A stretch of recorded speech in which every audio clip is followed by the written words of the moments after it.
Hello, and welcome back to the Heart-Centered Therapist podcast. I'm Cindy Gozansky, and I'm so excited today about my guest. I am honored to bring you Amy Smitke. Amy is a dual licensed LISW-S and LICDC who has worked in mental health for the past 13 years. She is the founder of Motivated Wellness Solutions and co-founder of TheraVault, her group practice. She is a field liaison and adjunct professor at The Ohio State University, and she serves as a coach and consultant to colleagues. Throughout her career, Amy has worked in various settings, including treatment facilities, community mental health, corrections, insurance companies, and private practice. Her current focus and direction is in clinical mental health supervision.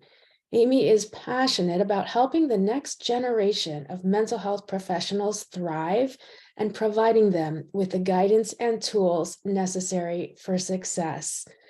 And I'm so glad to have Amy because I love clinical mental health supervision too. It's something I'm passionate about, and we are going to have such a great conversation today. Welcome.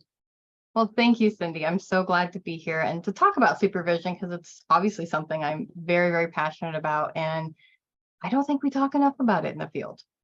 We don't, for lots of reasons that we'll get into, including judgment and fear and so many. Supervision is so important. So, I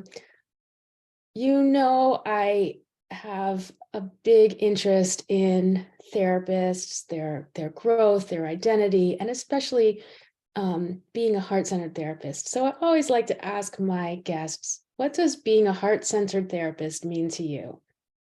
I think to me, being heart-centered means that I follow my passion, and it's okay for your passions to change and to figure that out. And through passion, I provide the best care. So if I'm not passionate about something, I don't show up for it wholeheartedly because it's not authentic to me. And so I think it's really important for you to find what's authentic and show up for it. And that's where the passion really lies. And that's how you're going to help people the best, is through being passionate about what you do and how you do it. I love how you link the authenticity and the passion to that. And I imagine it's pretty similar for being a heart-centered therapist supervisor. Yes. And I think that's how I landed, and really focusing on supervision kind of naturally. I accidentally became a supervisor of interns really early on in my career, coming on to positions where I was kind of afloat and kind of would just pick up any particular position or job that day. I would switch a lot of hats, and when people would be out on sabbaticals or FMLA, I would cover full time for whatever their position was. And so my second job in the field, I was already supervising interns, not intentionally, but I kind of just was like, oh, okay. And that was really kind of my first insight into what does that look like from the other side. And that I would always kind of throughout my career, not intentionally for many years, take on interns or assisting with the onboarding of new supervisees and helping train, not supervisees, but clinicians too, train them on what I already have learned, and building curriculums and programs and training manuals for small companies.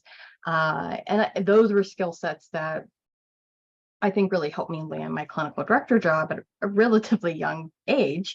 By 30, I was already a clinical director of a new company, and I really helped them. I helped them before they were ever opened. So they were owned by two young gentlemen who are in recovery and wanted to start their own, treatment facility. And I took a risk on them, and they took a risk on me.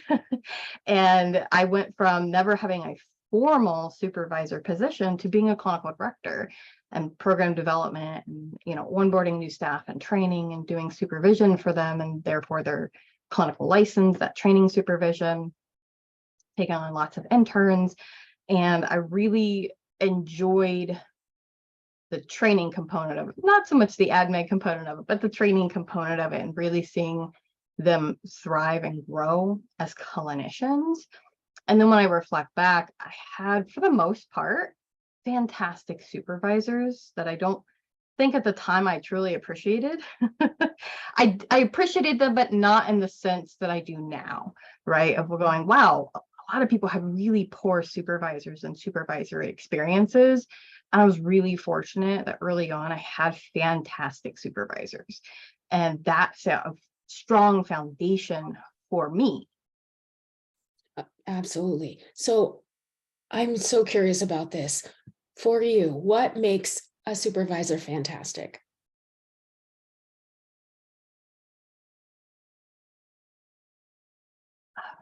I'm like trying to put it into words. Like safety is one of them. Mhm.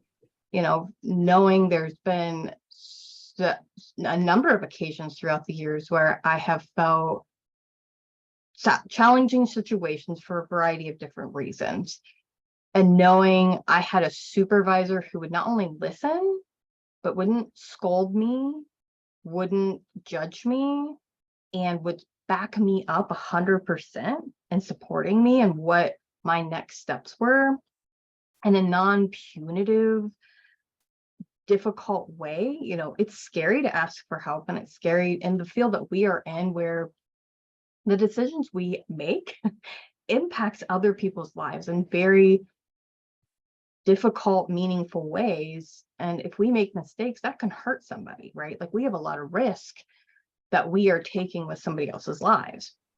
We carry a lot And of responsibility. And especially as a younger, newer clinician, right, to have that sense of safety from your supervisor that you could bring anything and feel like that would be not judged and yeah, that you would get help. yeah. And so that was like really foundational for me to like feel that sense of support. And so later on in my career, when I had some not so comfortable supervisors, I struggled more. And I think it wasn't until I had bad supervisors in that context that I realized how really fortunate I was to have had such foundational supervisors as I could feel safe with. And that for me, when I went to that more supervision type role, working with other people, it was really important for me to not do that for them. Like, because that's hard to feel like I can't go somewhere and ask somebody for help and not have it. You know what I mean? Like, that's a vulnerable position for us to be in. And so I think that's really important. Yes. And, Amy, it is so vulnerable. And I think also in terms of our career, we're one of the fewer fields that has this clinical supervision as like a foundation, regardless of where you are. Yes, it's required when you're newly licensed and conditional associate, getting your hours for licensure. But beyond that, it's encouraged. It's part of our system of learning and checks and balances and professional and personal growth, that we seek supervision at every stage in our career, which I think is unusual compared to many other fields.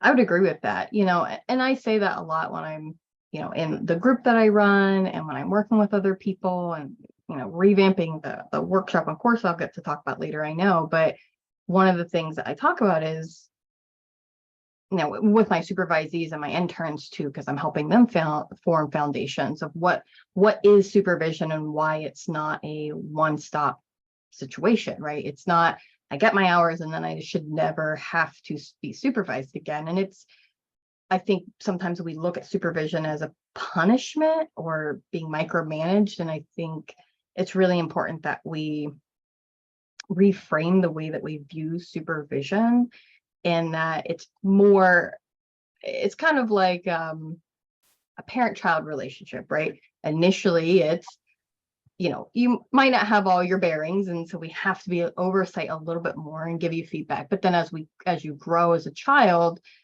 you allow more independence and them to learn a little bit with less and less oversight. But then, and you're in that parent-child relationship, right? Where it's the person who's really kind of making the decisions, the other person gets some autonomy in that, of course. But then as we get older, we're allowed to be friends with our parents, right? Like the relationship changes. And with supervisees, it's similar, right? Not that we're necessarily their friends, but as they've grown and they're past that training piece, now it's, I don't want them to feel like they have to come to me. I want others to feel like they can come to me and that we can consult, right? Because supervision is, it's teaching, it's training, it's coaching, it's consulting, it's mentoring. It's so many components to it. And I want them to be, I want people to learn that that is a growth, like you said, it's a growth piece of the field. And later it looks a little bit different. It's more consultation rather than supervision per se.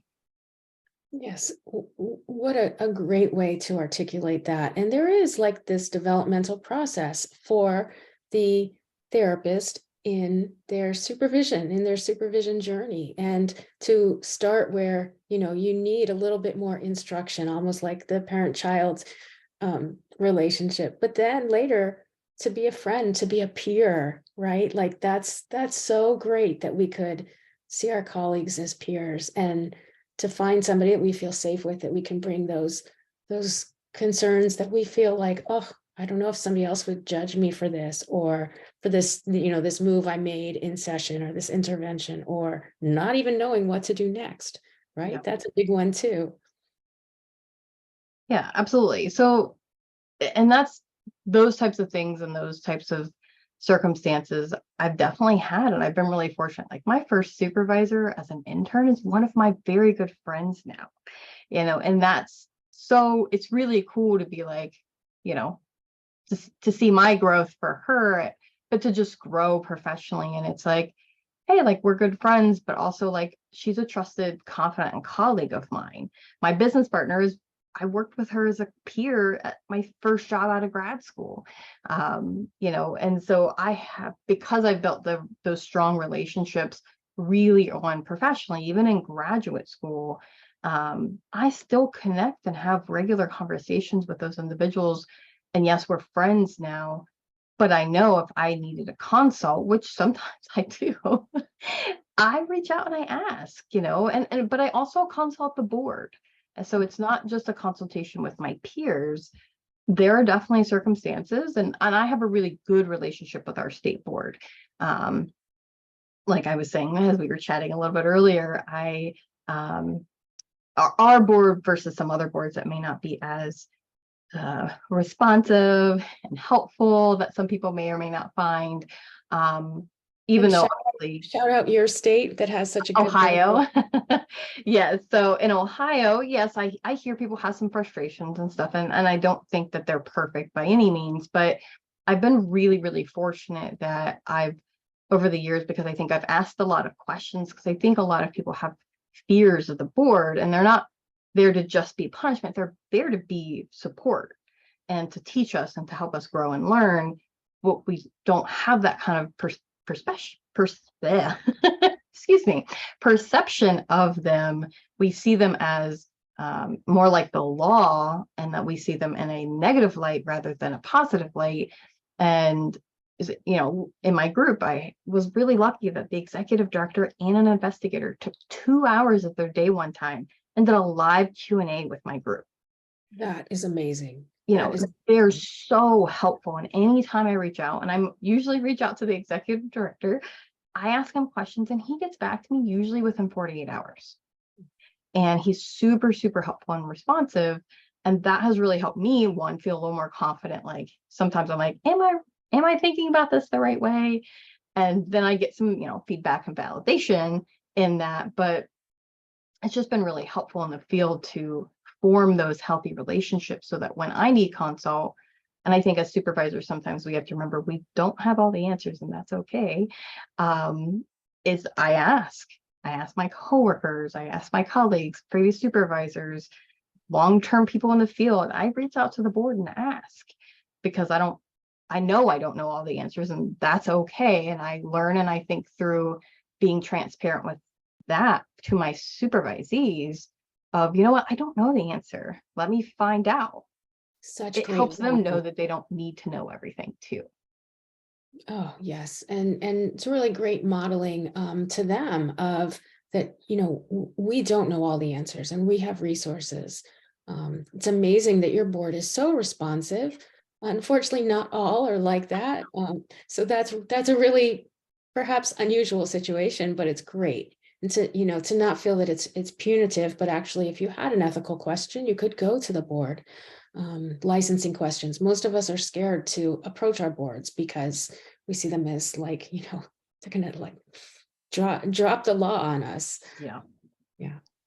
Which is unfortunate, and I get it, like I do, but I hope that we can grow and I know that's hard because some states, they just have less funding and less resources and less staffing, and that also contributes to, you know, the lack of ability to get responsive. And I think in our state, there must be more funding somehow because we have a pretty full like staff, like 10, 12 people who are running our board in different capacities. And so that I think helps. That professionalism is amazing. I wanted to go back to something you said, Amy, that was so important too, that even when you were in grad school, still in grad school, you started forming connections with your supervisor, with other colleagues and networking, and that those connections still hold. They're still important and valuable. And I think for our listeners, especially students or new therapists, it can't be underscored enough because we work in a lot of isolation, that when we start making these connections, like they're gold. And especially, if you feel you're in a safe, supportive relationship with that person, find ways to maintain that network and connection with them. And I think your example is amazing from your jobs to all of the ways that they've stayed in your life. Yeah, absolutely. And that's another thing I talk a lot about with is like networking and it's relationships, right? We are in the field of relationships. And it's not just about the relationships with our clients, like it is the relationships with everyone we come into contact with. And, working hard to never burn bridges. I know that's not always possible and not always within our control. But I think it's important that, like to use to your what you said, like it's how do you and now we have way more ability to stay connected with people than we did back then, which is, which is hard because like that was not that long ago, and we didn't have technology like we have today with all the social media platforms and stuff. I mean, they were coming, but they weren't quite there yet. And so there really should be less reason that we can't stay connected with people if you're just getting started, of building those connections. But I think marketing and networking are so undervalued, I think, in our field. And it's not just about job opportunity, which does play a role. There's a reason I got into OSU, which is really hard to get into, by the way, to teach, because they don't post your jobs. You have to know somebody to ask somebody to get an interview. Okay, I was wondering about that. Yeah. And that was building relationships. There was a liaison I worked with before I started doing liaison work with social work students at OSU. I'd worked with her for several years, and her and I worked so well together that she would request to work with my agency every year because she was like, I know what to expect. I know what my interns are getting when they're working with you, the communication with you. Like I have all those expectations, and I can feel a little less stressed about what's happening with them when I work with you. And eventually I was like, so how do you do what you do? Like, because I never see those jobs posted. And that's been so valuable throughout the years to ask people, or what do you think about this, or have a question about this. Or I have so many people that reach out because I do so much mentoring and supervision and coaching that I have people that are like, hey, I have someone asking, should they go into counseling or social work? Do you mind talking to them and giving them some insight? And yeah, sure, I'll hop on a call with them and answer their questions. And I don't mind. I think that's also, I don't want to gatekeep information. So And I think it's important that people know what information they need to make the choices that are going to be better for them. And so many people don't want to help, and which is so odd to me in the field that we work in. And that's why I try to show up in other Facebook groups, and if people are asking questions that I feel like I have a good understanding of or good resources for, I share. yes. I constantly, I'm like, hey, feel free to message me if you have questions, and I will definitely share what I can with you about whatever that is, right? And I have so many people who reach out and are so appreciative that somebody was willing to answer their question rather than give their opinion or their thoughts that may not always be helpful. There's plenty of that already on There's Facebook. plenty of that. But this is what I really admire about you, Amy, is that you share. You just said, I share, I help. And I think, yes, that's what we do as therapists, but it's also this little bit different way that we support and serve as supervisors, right? We're always in that role and we take it very seriously. Yes. I do, because I see even locally, like people posting questions and doing things that I'm like, ah. And so I'll give feedback on, do what you will. Here's my thoughts, or here maybe you should think about asking the board directly that question because you're getting some mixed information. And, I always preface it with, this is my own experience. This is my conversations with the board. And here's my concern if you choose a particular path without having all the information. And, for instance, in Ohio, there's differences, which I have recently come to know. I thought it was across the board, but then I've learned that that's not the case. So in Ohio, MFTs and LPCs, they can own a solo practice, like a private practice, as a sole proprietor by themselves and just get outside supervision to sign off on their paperwork and whatever. LSWs cannot do that. We only can participate in a group practice, not a solo practice. And so there's differences, and I see people posting all the time, I do that and it's okay. And I'm like, Right. You have to check with your state. Absolutely. You have to, and it's the way it's worded sometimes in the law is not always super clear. And so I try to, hey, here's the link to this and here's how it reads. Know that there are nuances, because a lot of people just give general information, or if you're in some of these larger groups that are nationwide, don't take that specific information from each state, because every state has its own laws and rules. Exactly. We all have the same ethics, but everything else is different. Right. Very state specific. And again, this is also really important for the graduate students who are, excited to get their job or to go out on their own, but they may not know. And that's why it's really important to have a good supervisor who's aware of the state-specific rules, who wants the best for their supervisee to help them, right? Even upon graduation, post-graduation. So we've sort of already really talked about the importance of the strong supervision experience in grad school. Like that goes without saying. Why do you think it's so hard in general for therapists to find supervisors, like once they graduate? Like I see posts in our local thing, somebody who is conditionally or associate licensed and they're looking for a supervisor. Why is it so hard? Trying to speak as general as possible. Obviously, I think there's some differences from state to state and license to license. So some states, I think, again, for example, Ohio versus say California. In Ohio, we have so few MFTs. Like we have under 700 total MFTs licensed in the whole state.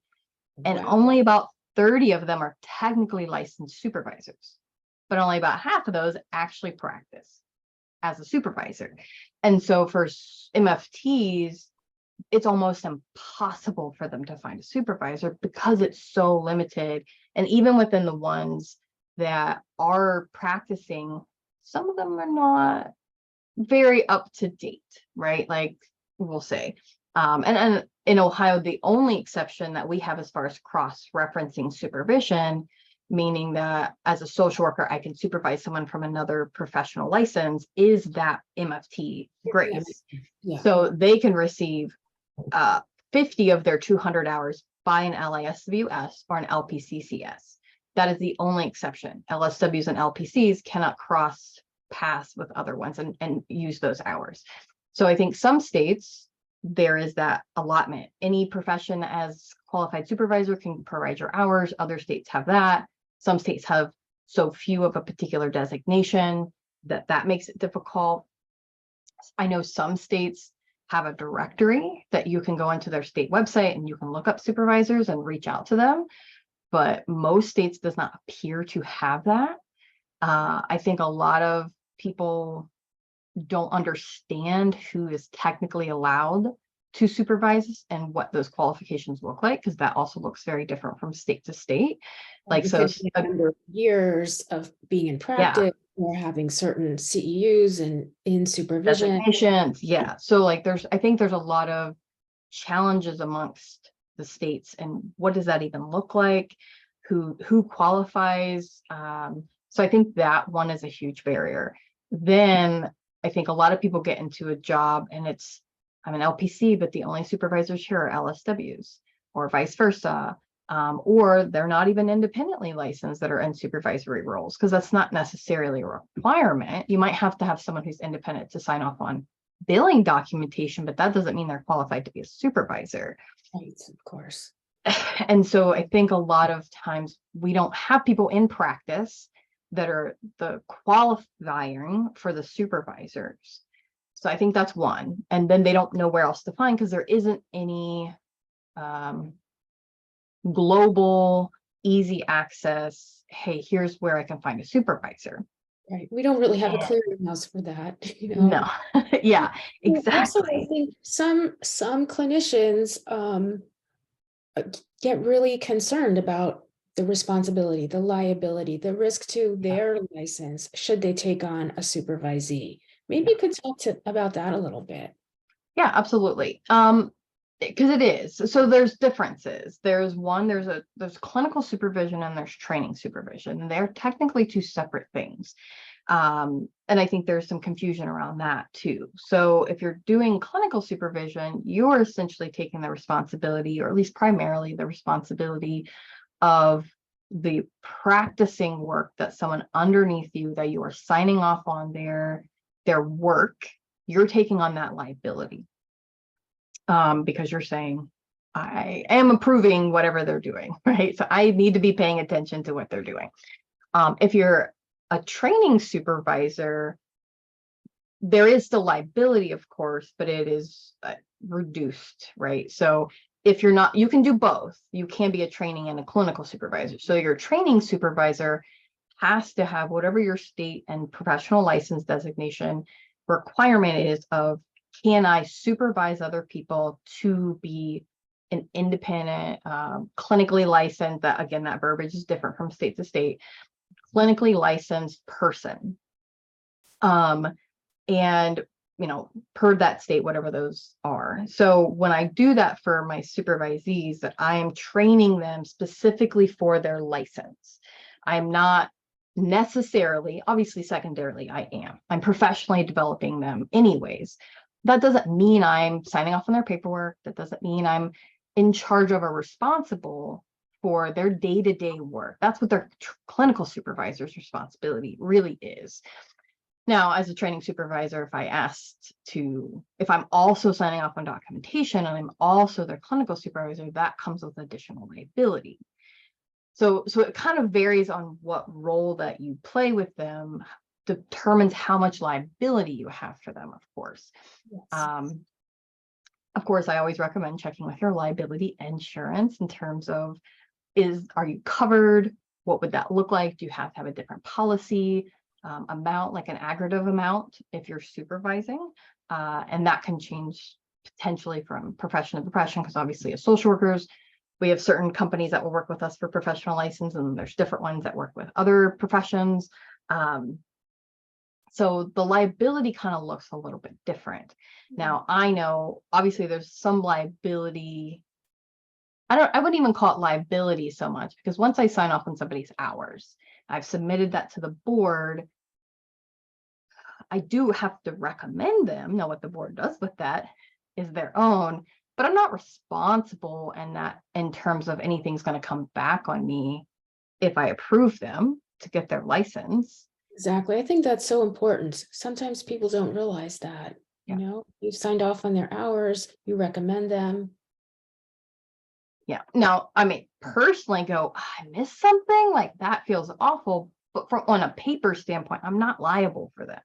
They're now liable for themselves. And ultimately, they always are liable for themselves. But there is some liability that comes on us both as a clinical supervisor and a training supervisor. So I think a lot of people want to do more even training supervision like you and I do. And there is that fear of, well, one, I don't know where to start, where's my liability? And really our liability, if they have a clinical supervisor, is less. Because our responsibility is to professionally develop them. Yeah, those are really, really good points. Yeah. And I think along those lines, of course, it's a lot of work, as you're saying, right? We're either signing off on documentation or we're, spending at least an hour in individual supervision. Maybe we're doing group supervision as well. Like it's a lot of in the chair work, but if you enjoy it and you're passionate about the development of therapists in the field, it's great. It can be so rewarding.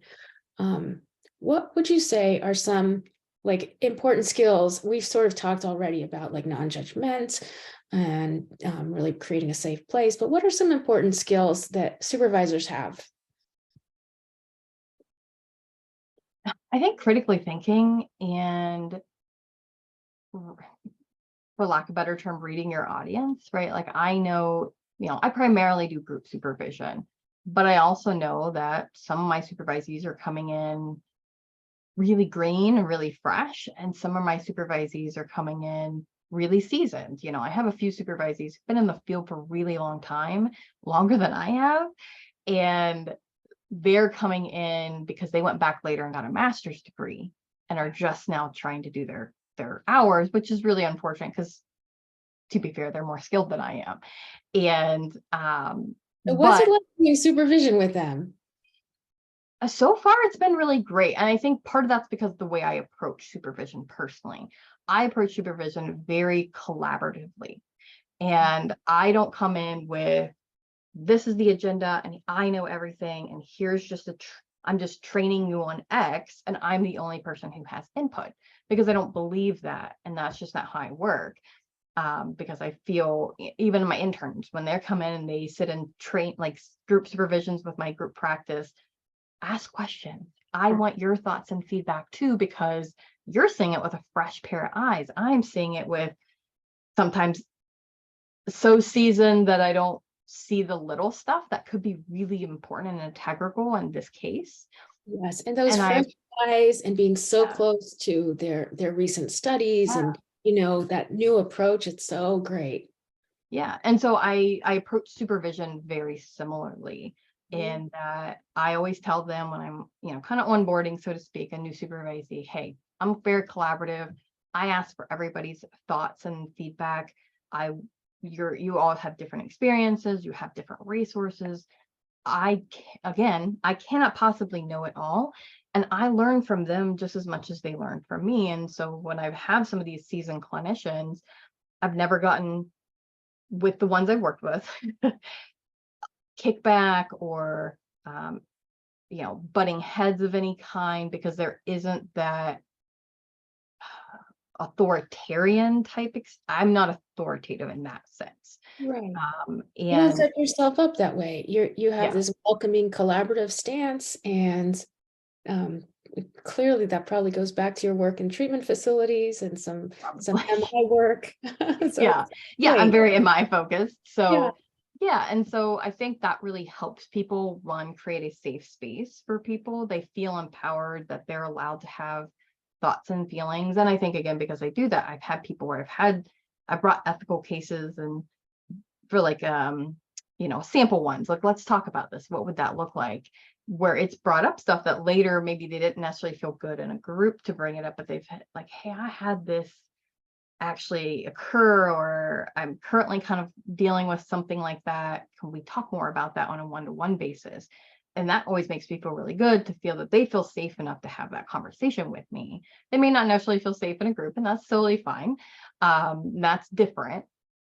But again, I think that that collaborative approach with, hey, we're all new, we're all learning.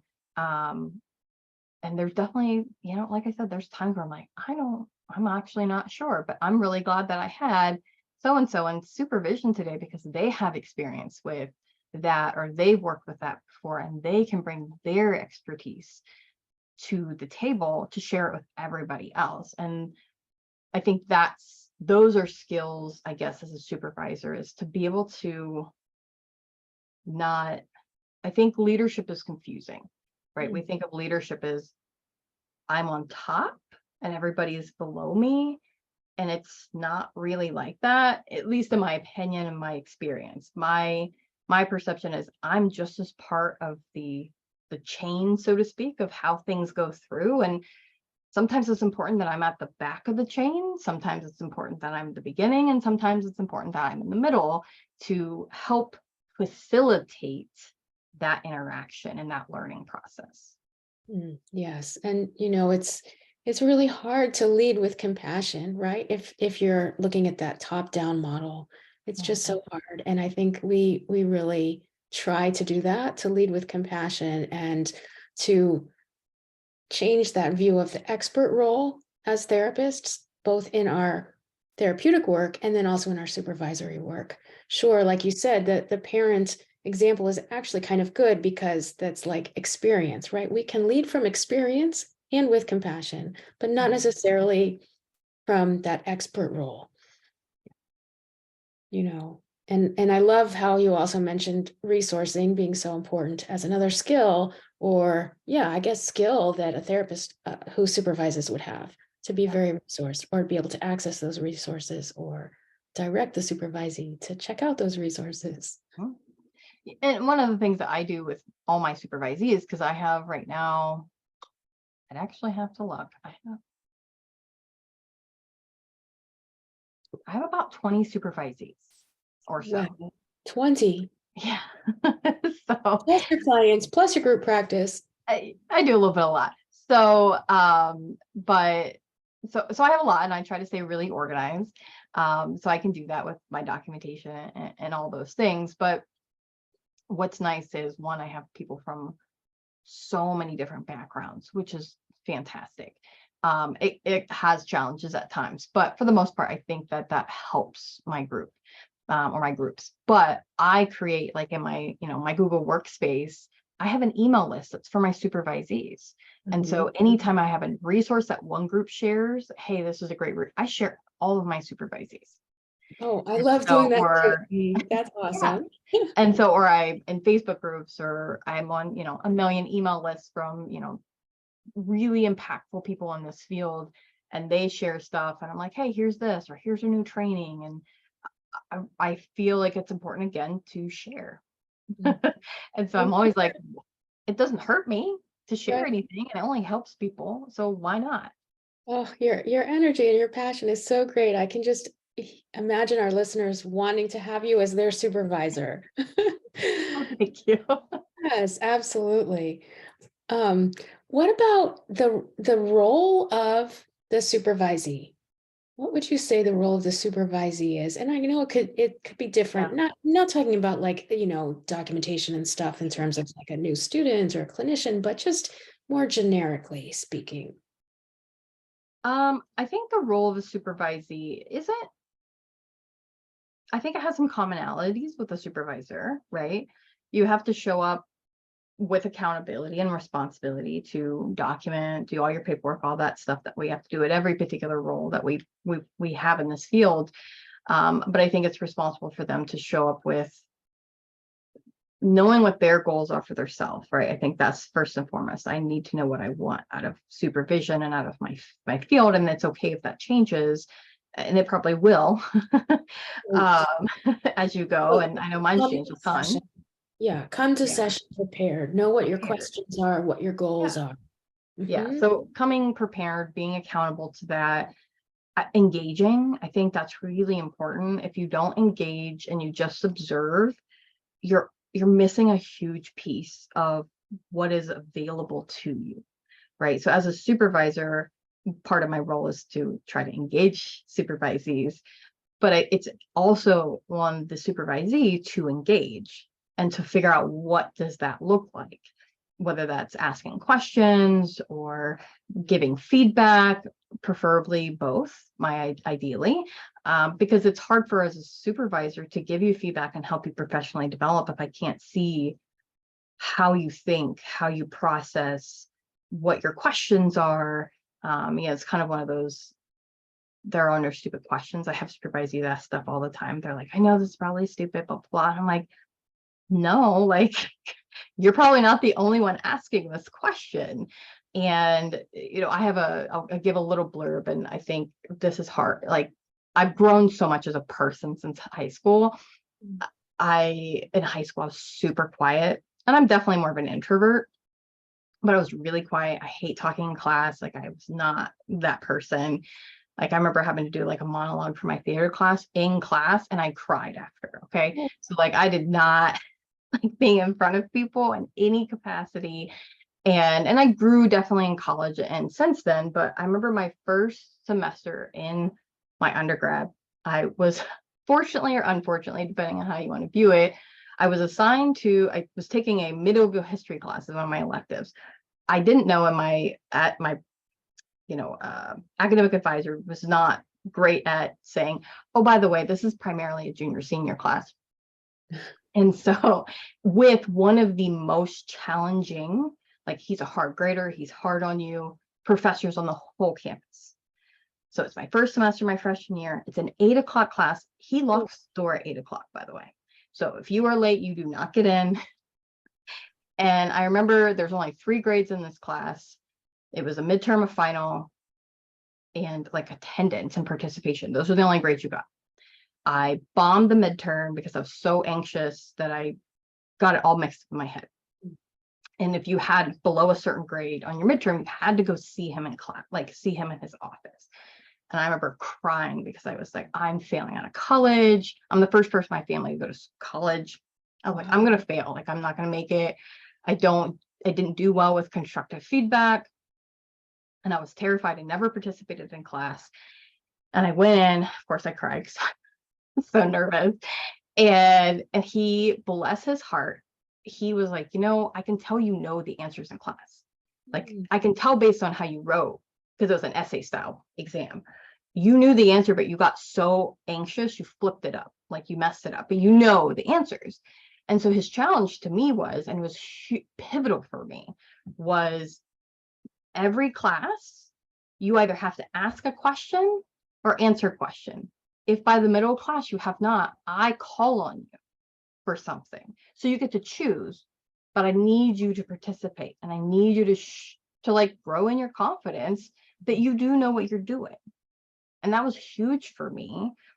And I think I take that, I share that with my supervisees, with my students. Like, it's so important that even though you're nervous, and there's probably sometimes you're going to ask questions that maybe everyone should-ish know, but not really, or they seem so common sense that you feel like you should know, that's development, just being able to push yourself to ask a question. Yeah. And what a beautiful real life vignette that was so pivotal for you in your development journey. And also it has so much relevance to your work now, and to being a supervisor, and to having an attitude of, like you said, that professor softened a little toward you, but with a way that you would continue to grow. Yeah. And so I think that's really important for supervisees to know. And that's, again, going back to what you said earlier, is kind of leading by example of, I don't always know the answers either. And that's okay. I'll find them out and help you out. And I think that helps them know that that's okay to not know the answer. And so they can ask and and get feedback. And so I think their role is to be active in their supervision, to take part in it. Right. I think when supervisees ask me a question and I say, oh, good question, they know, right? I don't know the answer either. We're going to figure this out together. Absolutely. So Yeah. So I think also we didn't really touch on it as much with the questions, but I have seen that it's really important for supervisees at any level and for ourselves as supervisors to get engaged in reflection of, what we're doing, our work in terms also of our self of therapist issues, things like that. I think that can be very key. 100%. Mhm. Yeah. One thing I really wanted to ask, because I noticed this on your website around supervision, was you talk about using attachment-based theory or attachment-based interventions in supervision.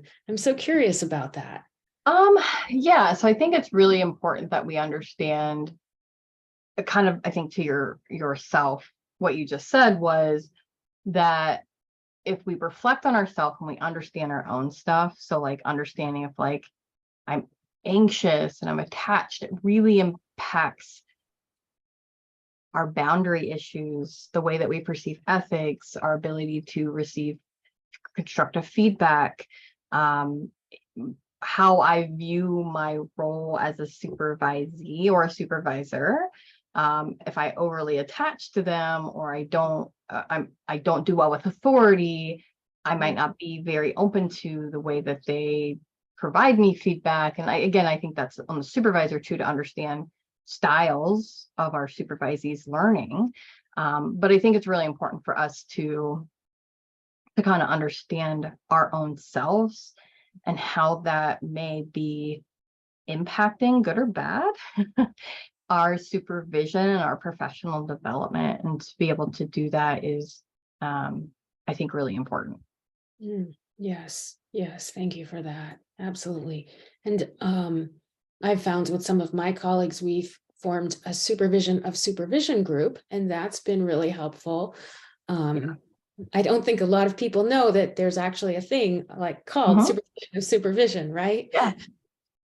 Yeah, actually in my new workshop, I have a small component that talks about the supervision of supervisors, and forming those types of groups, because you said this much earlier, but it was about the isolation of this field, right? And that comes in a lot of different forms. And I think it's really important for us, to find ways that we connect with other people in the field just in general, but also connect in those types of groups where, I don't technically have to be supervised anymore, right? Like my license says I can do kind of what I want in a sense, right? But it is in my best interest, both professionally and personally, to continue to have supervision of some kind with others who are making those types of decisions in the field and are helping others grow. And because that comes with its own isolation and its own challenges. And I think the first time I really experienced the isolation of a supervisor was as a clinical director. It was hard to have a lot of that weight in those decisions that sometimes I had to execute that were not my decisions to make. But I took ownership of them, even if they weren't mine to really take ownership of. And it was really isolating when I was having rough days and I was not managing well emotionally and not having the support that I would have liked in those types of situations. And I think a lot of times when we have high caseloads and there's high burnout, we don't connect with others. If we're supervisors, we might be isolated in our jobs as to who we can appropriately and professionally have conversations with about the things that we're struggling with. And those types of groups that you've formed are really imperative for us to continue to be effective and do our own self-care, as that's part of our own self-care, right? Is to do that. Just thinking of that, right? So it's so twofold, right? Because there are so many clinicians who are practicing as supervisors as well. And then they have the extra layer of isolation in their supervisory role, right? Even if, you're the clinical director and, like you said, making all of the decisions, or you don't have a group practice bestie that you can talk to about the supervision that you're doing. But Yeah. you went right into what my next question was around self-care and the role of supervision and self-care. I think there's so many components too, but I think obviously that is a big one, and which is the connection and the networking of that. I think it's really important for us to try as best we can to practice what we preach, right? We tell a lot of, or at least I do. I guess I can't speak for everyone. I hope that as supervisors, we are encouraging, and if possible, depending on the role that we have as a supervisor, we allow and provide the space necessary for our supervisees to have their own self-care. And we as then should also be practicing. I ask often in my supervision, what are you guys doing? What have you done in the last week? And so many of them are like, okay, what have you done? Right. Oh, I know. So they Hey, put it back on me, which is good, right? Because you I don't get want them to it. hold me accountable. Yeah. And so it's good because it holds me accountable, because I have a lot of irons in the fire, and I just want to go, go, go. I can have a difficult time kind of stepping back.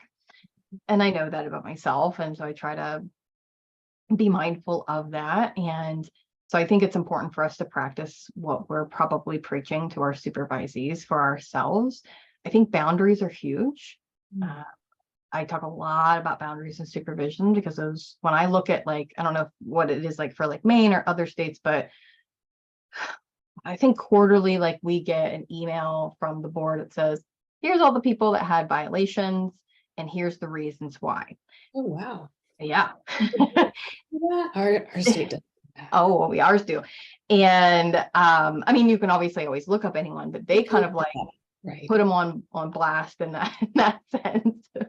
And I would say at least 8 times out of 10, it comes down to a boundary issue that has caused a violation. And so I talk a lot about that, but I think that's important for us as supervisors. And that can go back to that question you had about like our role or our liability a little bit as a supervisor. So that might vary in having boundaries, and I'm not always available to them. I'm not going to like be like on the dime. I need to, take steps back for myself and say, hey, here's my office hours. Obviously, if there's an emergency, but for most of them, I'm a training supervisor. So they really should be calling their clinical supervisor in the case of an emergency. But really having those boundaries on my own time, on the things I choose to take onto my plate, on the relationship I have with my supervisees, right? Again, right now, they're not my friend yet, right? So I need to make sure that I kind of keep that distance from them, which is good for me and good for them, right? To teach them how to have appropriate boundaries. And that, I think, helped me maintain kind of that self-care, because I'm like, okay, well, that's something you actually have to talk to your supervisor about, or we can talk about that in training supervision if we're doing some case consultation. So I think boundaries is a big one, practicing what we preach, being flexible with ourselves. So important. Yes. So, yeah, because there's some days where I'm like, you know what I need is to get a project done, and that will actually relieve my anxiety later because I've completed something. And then other days I'm just done for the day, and I don't want to do anything else, and that's okay. That's okay. As a profession, we need to help each other, right? Help our fellow therapists, right? Have these boundaries, practice what we preach, and be okay with those things. Like you just said, sometimes we're out of energy. It's okay. Right. Yeah. And back to your point, support, I think, is huge. Support and community. And Huge. yeah, and we met through my Facebook group, the Heart Centered Therapist Community. And then Amy, you shared with me that you have a Facebook group. And so I want to hear all about the things you offer, because I know my listeners, after hearing this, are going to be so interested in some of your resources. And Amy has an amazing website and all of that. So share a little about how people can find you. Yeah, so I want to definitely talk about, since a lot of your listeners, at least maybe this particular episode, is really interested in supervision in some capacity. My Facebook group, I have about 1,500 people in there now, and it is continually growing. And I hope as it grows, it continues to be able to help more people because it will reach more people. But I created it because I was seeing so many people in groups looking for these resources that were just, there was no one place for them to find it. And so I created the behavioral health internship supervision and licensing group specifically for mental health professionals. So, you do have to be a social worker, MFT, counselor, mental health professional of some kind to be allowed into the group. But it is specifically around helping interns find placements and placements find interns, helping supervisors find supervisees and supervisees finding supervisors. And then last, just being able to ask licensing specific questions from the group and getting directed feedback. When it can get lost when you ask those questions in some of these other really large groups that are really kind of more general groups. And so I did that, and I have done some lives, I've done interviews on there. I have some free resources, so spreadsheets for 3-year tracking spreadsheet that helps you automatically calculate your hours. It's so important. Everyone's always asking me that. Where can I get a supervision hours tracker? Well, Amy has one. You can get it on her website. Yes, I can get it. It's on the website, but it's also in my group. I have other I post pretty regularly. Hey, if you're looking for this, you can post here. Someone can comment. But then I update the spreadsheets usually every couple of months with anyone that's new that's offering supervision in a particular state. So you can go by your license and by the state and find somebody who's offering it. And that can really help you find someone maybe more quickly. But I also in there, I have internship cover letters and templates. So if you're emailing people, because what I found was, unlike OSU, a lot of schools don't help you find internships. And so that's been a really big challenge. And so people a lot of times are cold emailing places. And so I have cover letters for that. I have a huge list of social work job ideas. I have interviewing questions for supervisees. I have supervising trackers for supervisors. I got, template license covers. I have, other different types of templates, and I'm always trying to come up with more as people ask for resources to offer in there. I post lots of questions like to get you thinking about different ways that you engage supervision or your internship to try to make the most of that experience. So I try to be really engaging in the group as much as possible. Okay. And I try to answer all your questions if I can answer it, because sometimes it's state specific and I wouldn't be able to answer that question for you. But I do try to be very engaging in that. And then I have my Motivated Wellness Solutions website, where you can find a lot of the digital products that I have created for supervisors and supervisees. So one I've officially created, I just haven't, I'm waiting for the editing component. I just created my first ebook, which is 102 ethical case scenarios with prompted questions for supervision to have good ethical discussions. I have launched they are on my website to purchase. They're my empowering, trying to remember what I called them, but they're supervision cards. So they're kind of like flashcards that you can have in supervision. They have a variety of different types of prompts. Some of them are general, some of them are kind of specific to medical social work, school social work. So there's some different ones in there of if this happens, what would you do? Or how would you process through that circumstance? I'm getting ready to make an app out of that. So you can just have it at your fingertips to like randomly select the question and then have those conversations in supervision. So if you're looking for, hey, you know what, we have 5 minutes at the end, 10 minutes, let's fill it with something. So those are some really great ways that you can, have some processing in your group. I have currently the free version and the initial version of a curriculum guide. So it's got 12 different topics that you can use in supervision to around different things like ethical case scenarios. There's some on, I'm trying to remember what's in the free one, but it says, here, let's talk about this topic or this educational component. And some of them have role-playing exercises that are created for you. other prompting questions. It's got some insight in the beginning of it of how might you structure supervision, and here's some important components to that. So that's the free one. I am creating a much more comprehensive one that would be for purchase. And that one I'm trying to do about 150 sessions. So you would have several years worth of content of supervision. So you could just literally, the goal is like kind of pick it up and go in and just run a supervision session on it. So that is something I'm working on, and I have a lot of it done in the back. It's just really transposing it into a very nice format for it that's easy to use. And then I have several guides for supervisees that help you make the most out of supervision. So making sure, hey, you should be having these questions, you should be tracking this, you should be doing this. So there's some of those.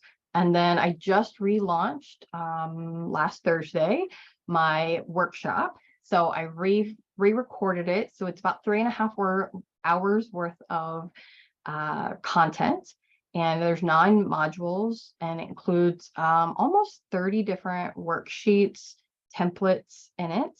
And but it goes through what is supervision, what is the difference between some of the things that we talked about today, how do you market yourself, how do you structure supervision, understanding how to choose your ideal supervisee, and understanding who you are and your leadership style. So there's some different things that I walk you through, different worksheets, so that when you go to, whether you're wanting to just now start supervision, or if you've been in a supervisor role for a while, I think there's some valuable things to that. And then how do you apply this in real world?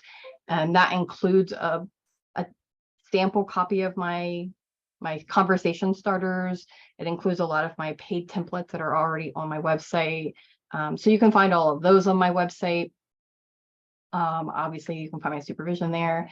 I do what I call supervision retreats right now. They're just for Ohio supervisees, but some of them sometimes are just looking for extra hours.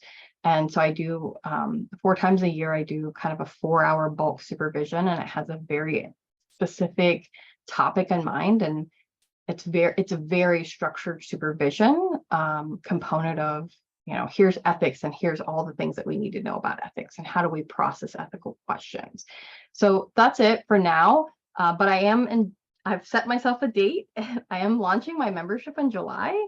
So it's specifically for supervisors. And eventually, I'm working this last kink out. It will include CEUs in the cost, supervision specific CEUs, because I know that's really hard sometimes to find those to begin with, not just quality ones. But in it is going to be a consultation component where we have peer consultation, lots of trainings and support for supervisors very specifically in that membership. So I do have that coming soon. So I'm looking forward to that. Exciting. Yeah, Yes. so I think that covered most of it. Oh my goodness. You just have a wealth of resources and so much energy and so much wisdom to share with everyone.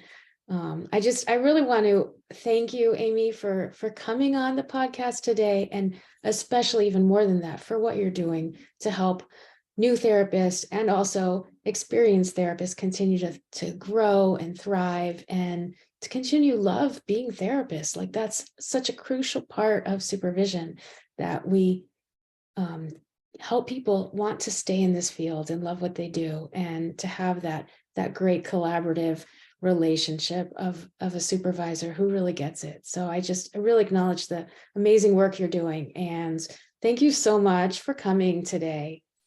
Well, thank you so much for having me. It's been a pleasure, and I could literally talk about supervision for hours. And so it's been a joy to be here and to share my passion with other people, and hopefully it inspires somebody else to be a supervisor that maybe they didn't think they could, and they have skill sets, but we're like, oh, I haven't done it before. And so hopefully I can inspire somebody else to be a supervisor, to help.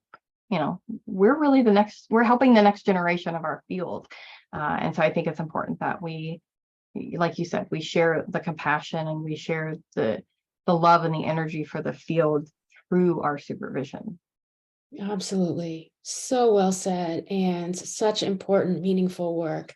We will link to all of your resources in the show notes, and everybody check out Amy's website, Motivated Wellness Solutions, and we will see you in the Facebook group in both of them. So, Yeah. okay, Thank great. you. Thank you.